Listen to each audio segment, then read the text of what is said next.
نحن نتحدى أهل البدع والأهواء، أهل البدع العقائدية وأهل البدع السياسية. نقول بيننا وبينكم السلف، بيننا وبينكم الكتب. كان أحمد يقول البدع بيننا وبينكم الجنائز. إن الحمد لله نحمده ونستعينه ونستغفره ونعوذ بالله من شرور أنفسنا ومن سيئات أعمالنا، من يهده الله فلا مضل له ومن يضلل فلا هادي له، وأشهد أن لا إله إلا الله وحده لا شريك له، وأشهد أن محمدا عبده ورسوله. يا أيها الذين آمنوا اتقوا الله حق تقاته ولا تموتن إلا وأنتم مسلمون. يا أيها الناس اتقوا ربكم الذي خلقكم من نفس واحدة وخلق منها زوجها وبث منهما رجالا كثيرا ونساء، واتقوا الله الذي تساءلون به والأرحام إن الله كان عليكم رقيبا.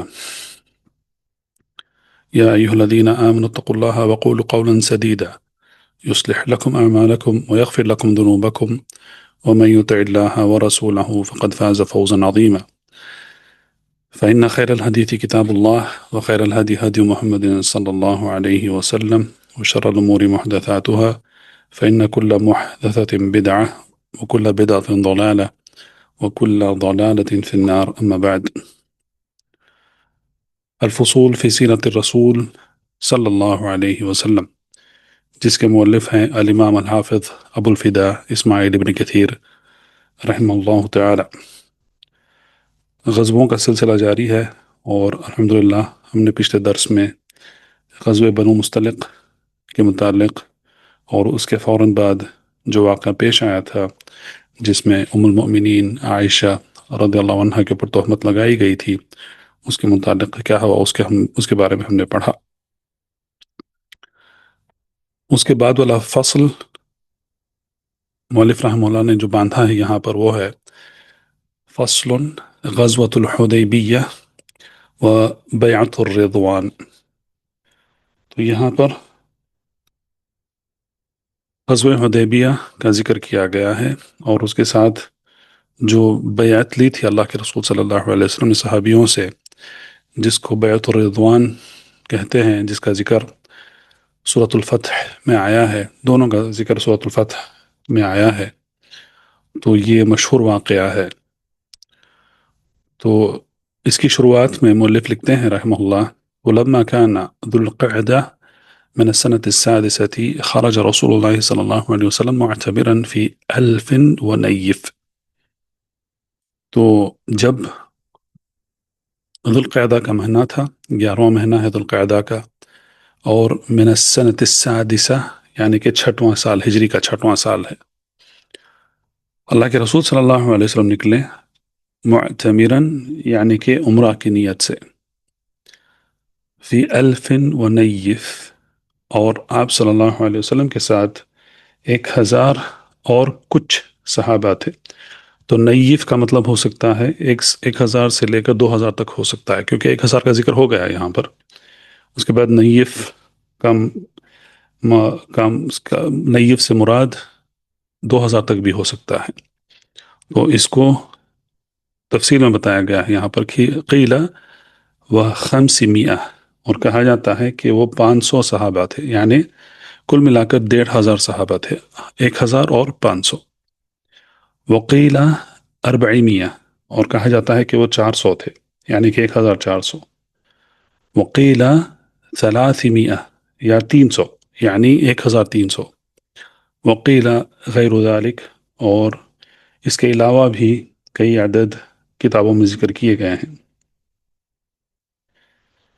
تو یہاں پر پھر اس کے بعد ابن کثیر رحمہ اللہ کہتے ہیں فَأَمَّا مَنْ زَعْمَ أَنَّهُ إِنَّمَا خَرَجَ فِي 700 فَقَدْ غَلِطَ، اور کہتے ہیں کہ جس نے یہ زعم کیا کہ آپ صلی اللہ علیہ وسلم کے ساتھ 700 تھے تو فقد غلط، تو وہ غلط ہے۔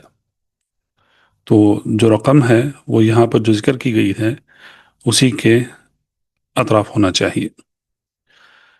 فلما علم المشركون بذلك جمعوا أحابيشهم وخرجوا من مكة صادين له عن الاعتمار هذا العام، وقدموا على خيل لهم خالد بن وليد إلى كراع الغميم، تو جب مشرکوں کو یہ پتہ چلا، مکہ کے جو مشرک تھے قریش قبیلے کے خصوصاً، جب ان کو پتہ چلا تو انہوں نے کیا کیا، جمعوا احابیشہم، یعنی احابیش، اس سے پہلے یہ بات گزری ہے کہ یہ وہ لوگ تھے، نوجوان مرد تھے جو مکہ کے قریب ایک پہاڑی کے پاس جا کر رہنے لگے تھے. وہ مختلف قبیلوں سے تھے، اس سے مراد یہ نہیں ہے حبشہ کے لوگ نہیں ہیں، لیکن یہاں پر وہ قریش یا دوسرے قبیلے کے لوگ تھے، مرد تھے اور نوجوان تھے، زیادہ عمر نہیں تھی ان کی، تو وہ سب جا کر وہاں پر رہ رہے تھے.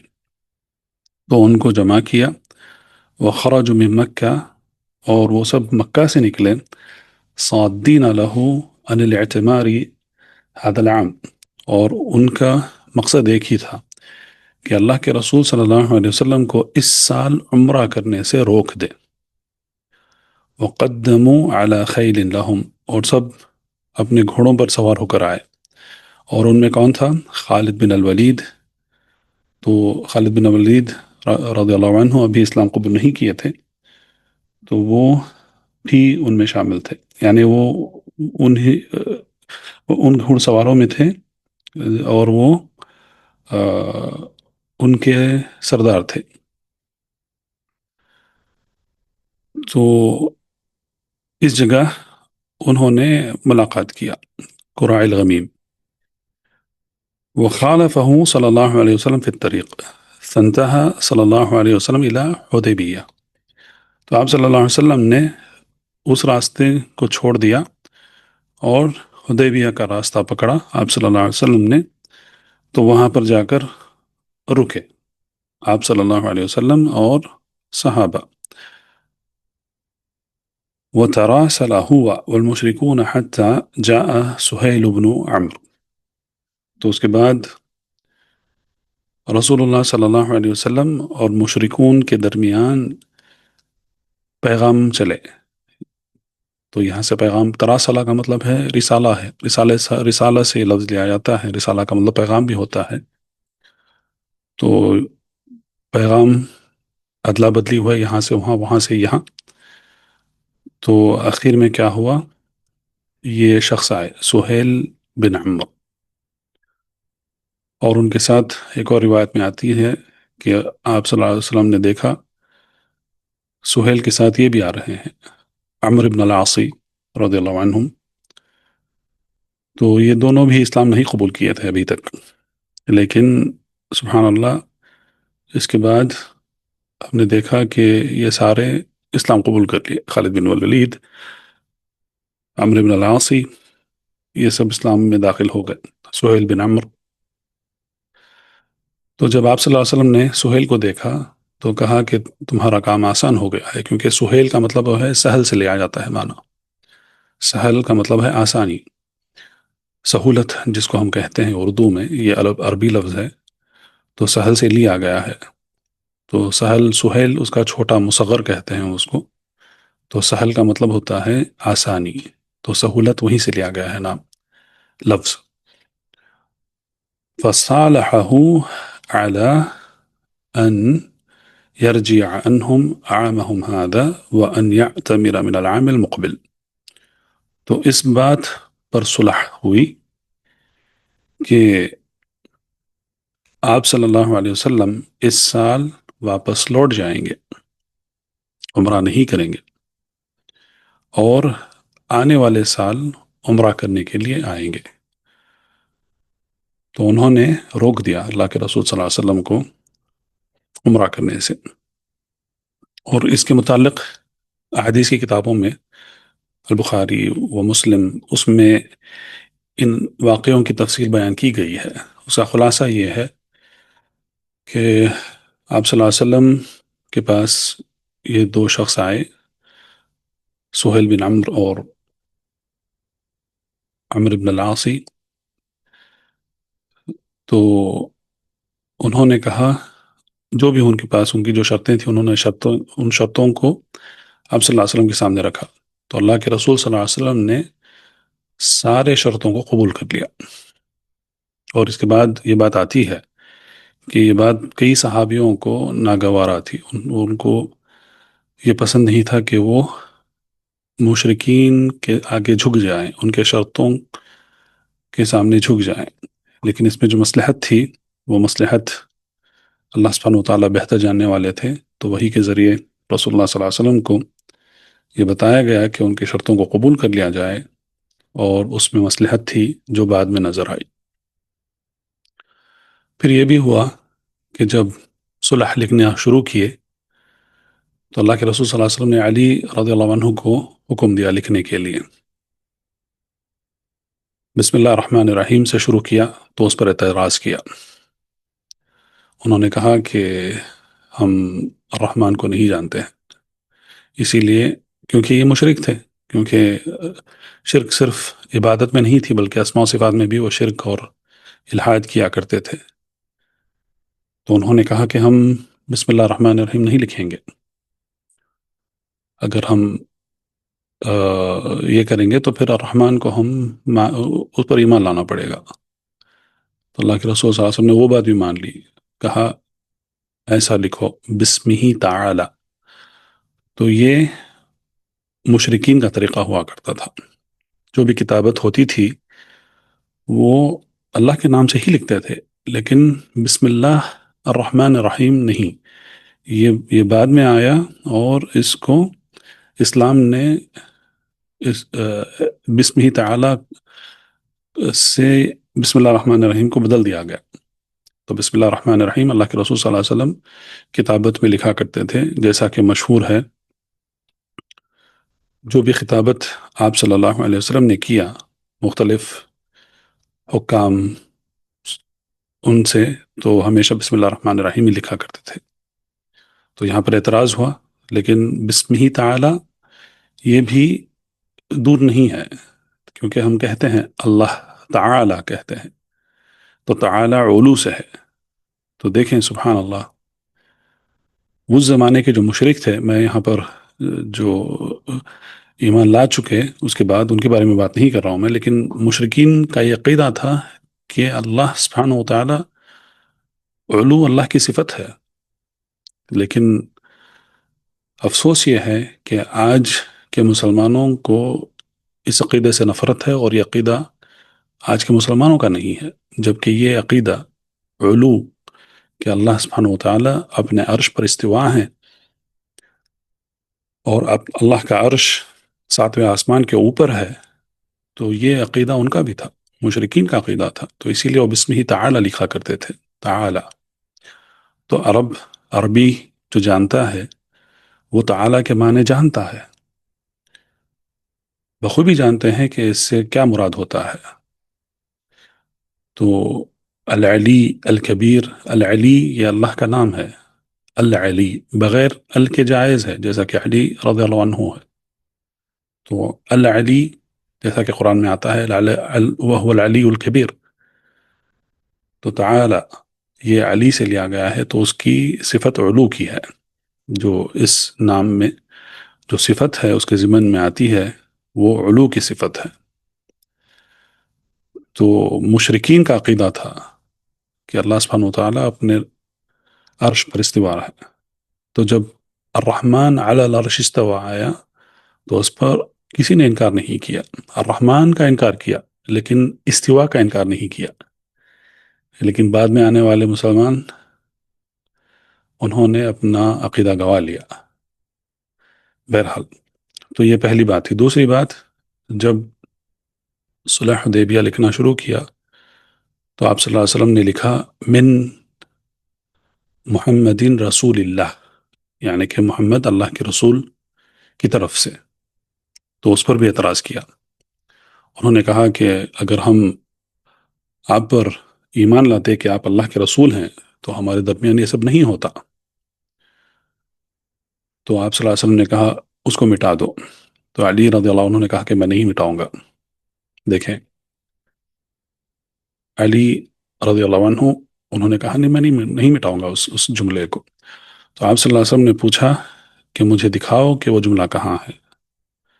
تو جب آپ صلی اللہ علیہ وسلم کی انگلی اس جملے پر رکھی گئی کہ یہ محمد رسول اللہ صلی اللہ علیہ وسلم یہ ہے، تو آپ صلی اللہ علیہ وسلم نے اپنی اپنی انگلی سے اس کو مٹا دیا.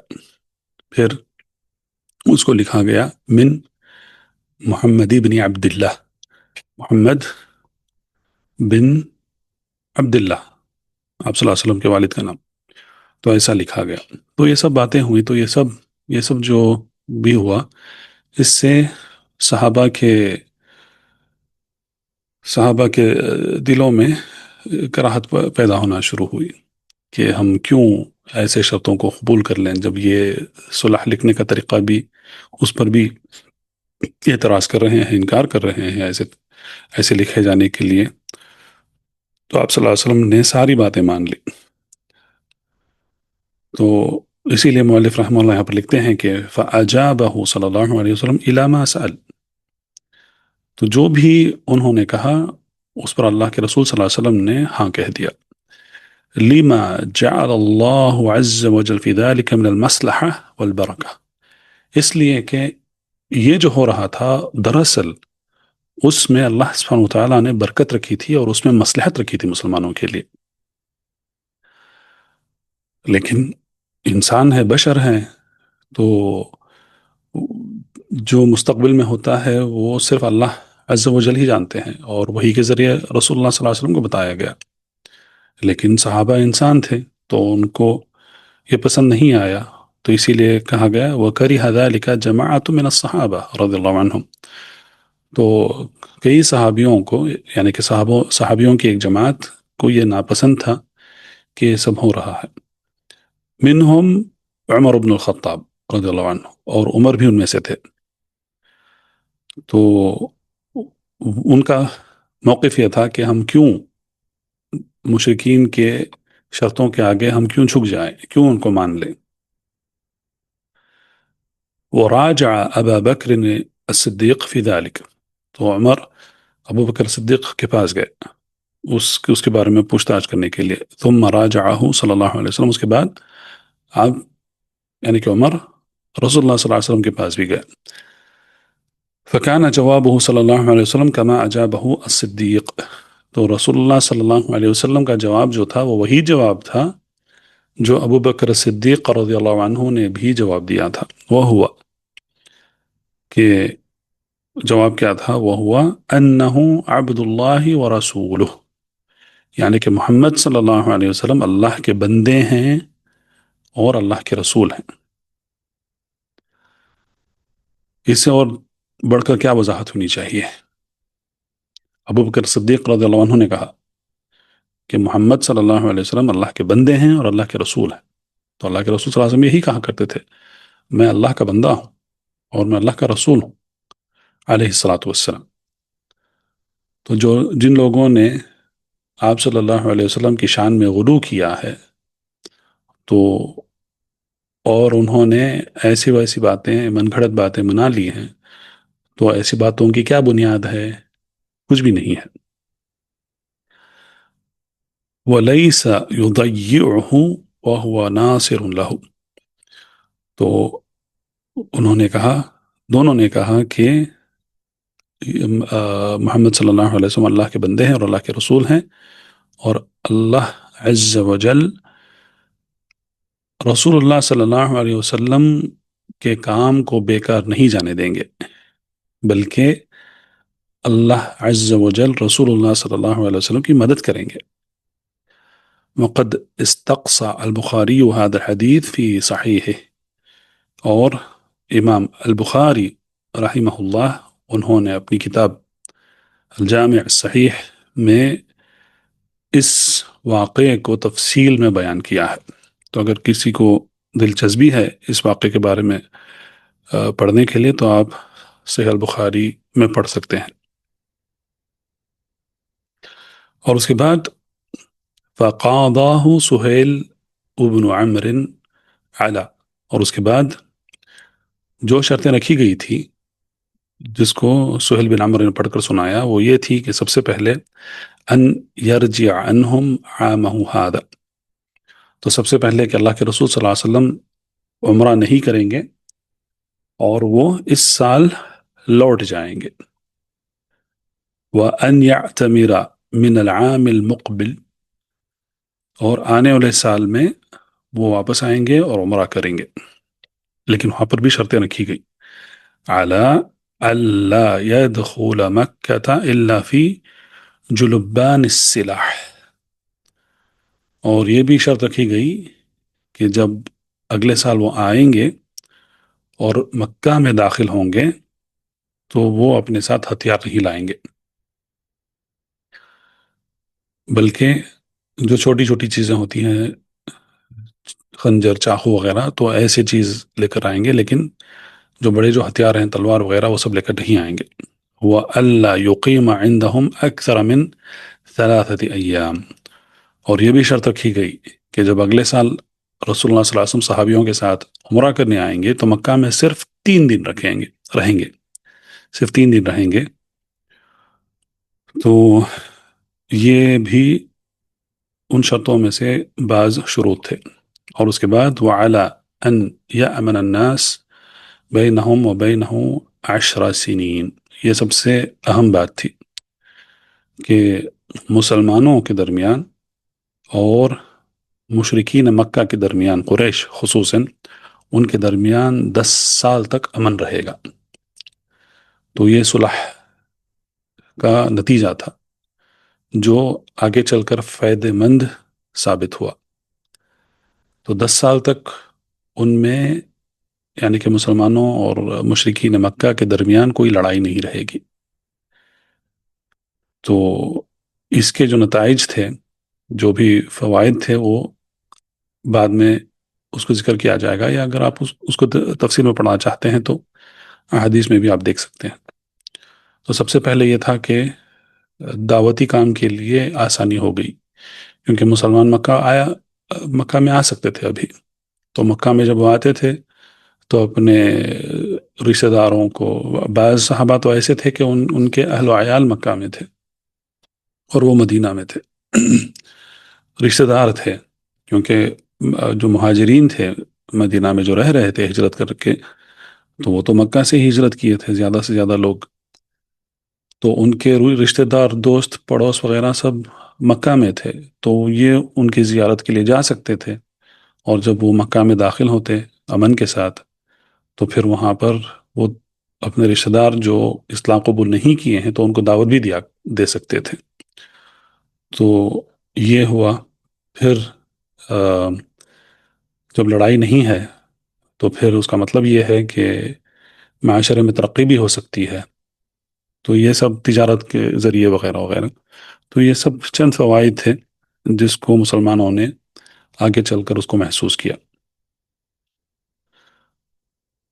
ابن کثیر لکھتے ہیں فَكَانَتْ هَذِهِ الْهُدْنَةُ مِنْ أَكْبَرِ الْفُتُوحَاتِ لِلْمُسْلِمِينَ، تو یہ جو ہوا، یہ جو واقعہ پیش آیا، حدیبیہ کا جو واقعہ پیش آیا، اور یہ جو صلح ہوا تھا، یہ دراصل یہ سب سے بڑا فتوحات کا مطلب ہے فتح، یعنی کہ کامیابی، للمسلمین، دراصل یہ سب سے بڑی کامیابی تھی مسلمانوں کے لیے، کما قال عبداللہ بن مسعود رضی اللہ عنہ، جیسا کہ عبداللہ بن مسعود رضی اللہ عنہ نے کہا کہ یہ جو سارے جو فوائد تھے، اس سے ہمیں پتہ چلا کہ یہ دراصل یہ سب سے بڑا، یہ صلح جو ہے، یہ سب سے بڑی فتح مسلمانوں کو حاصل ہوئی۔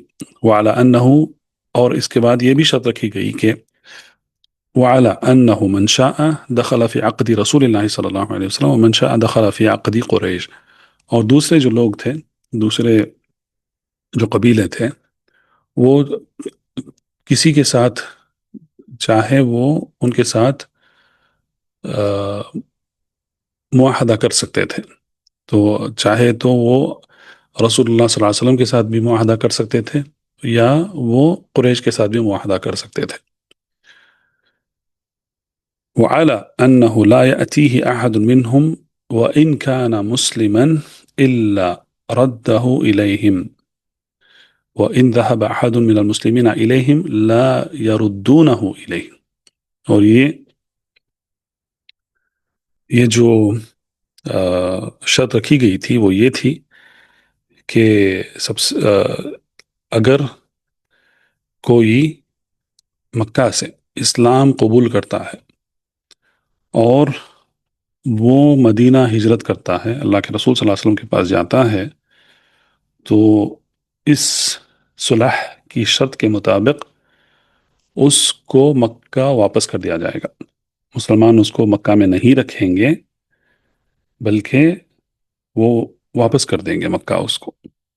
لیکن وَإِنْ ذَهَبَ أَحَدٌ مِّنَ الْمُسْلِمِينَ إِلَيْهِمْ، لیکن اگر کوئی مسلم مدینہ سے مکہ آتا ہے تو وہ اس کو واپس نہیں لوٹائیں گے، تو وہ اس کو مکہ میں ہی رکھ لیں گے. تو یہ بھی اگر اس کے ظاہری طور پر اس کو دیکھا جائے تو وہی لگتا ہے کہ یہ ناانصافی ہے، لیکن دراصل یہ بھی جو ہے مسلمانوں کے لیے مصلحت کا باعث بنا کہ جو مسلمان مکہ گئے اور وہ وہیں پر رہے تو پھر انہوں نے وہاں پر دعوتی کام کیا، اپنے رشتہ داروں میں توحید کی دعوت کی، اور ان کی دعوت سے کئی لوگ مسلمان ہو گئے. لیکن وہ مکہ میں ہی رہے، کیونکہ یہ جو صلح ہوا تھا، صلح حدیبیہ، تو وہ دراصل کیا تھا؟ وہ یہ تھا کہ مکہ کے لوگ، مکہ کے جو مسلمان ہیں، اگر وہ اسلام لاتے ہیں تو مدینہ جائیں گے تو ان کو واپس کر دیا لوٹایا جائے گا مکہ. لیکن جب کوئی مسلمان مدینہ سے مکہ آتا ہے تو پھر وہ اس کو وہیں رکھ لیں گے، اور یہ اس کو نہیں لوٹائیں گے، مکہ والے اس کو نہیں لوٹائیں گے. تو جب یہ ایک اور واقعہ ہے، یہی اسی کے اس شرط کے متعلق ایک اور واقعہ پیش آیا جس کو مؤلف نے یہاں پر ذکر نہیں کیا ہے، لیکن اس کو حدیث کی کتابوں میں ذکر کیا گیا ہے. وہ یہ ہے کہ جب یہ صلح لکھا جا رہا تھا، یا ابھی ابھی لکھ کر وہ ختم ہوا تھا، تو ابو جندل بن سہیل وہاں پر پہنچے رضی اللہ عنہ. ابو جندل ان کا نام تھا، اور وہ اسلام قبول کر لیے تھے.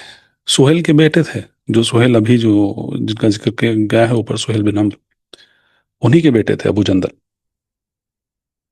تو وہ اسلام قبول کر لیے، اور جب یہ آئے وہاں پر اللہ کے رسول صلی اللہ علیہ وسلم کے پاس آئے اور التجا کی کہ مجھے اپنے ساتھ لے کر چلو، تو آپ صلی اللہ علیہ وسلم نے ان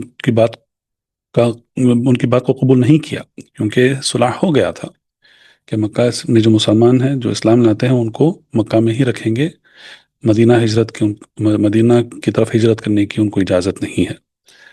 تو انہوں نے بہت التجا کی، لیکن اس کے باوجود بھی آپ صلی اللہ علیہ وسلم نے ان کی بات کو قبول نہیں کیا، کیونکہ صلح ہو گیا تھا، اور اللہ کے رسول صلی اللہ علیہ وسلم اپنے معاہدے پر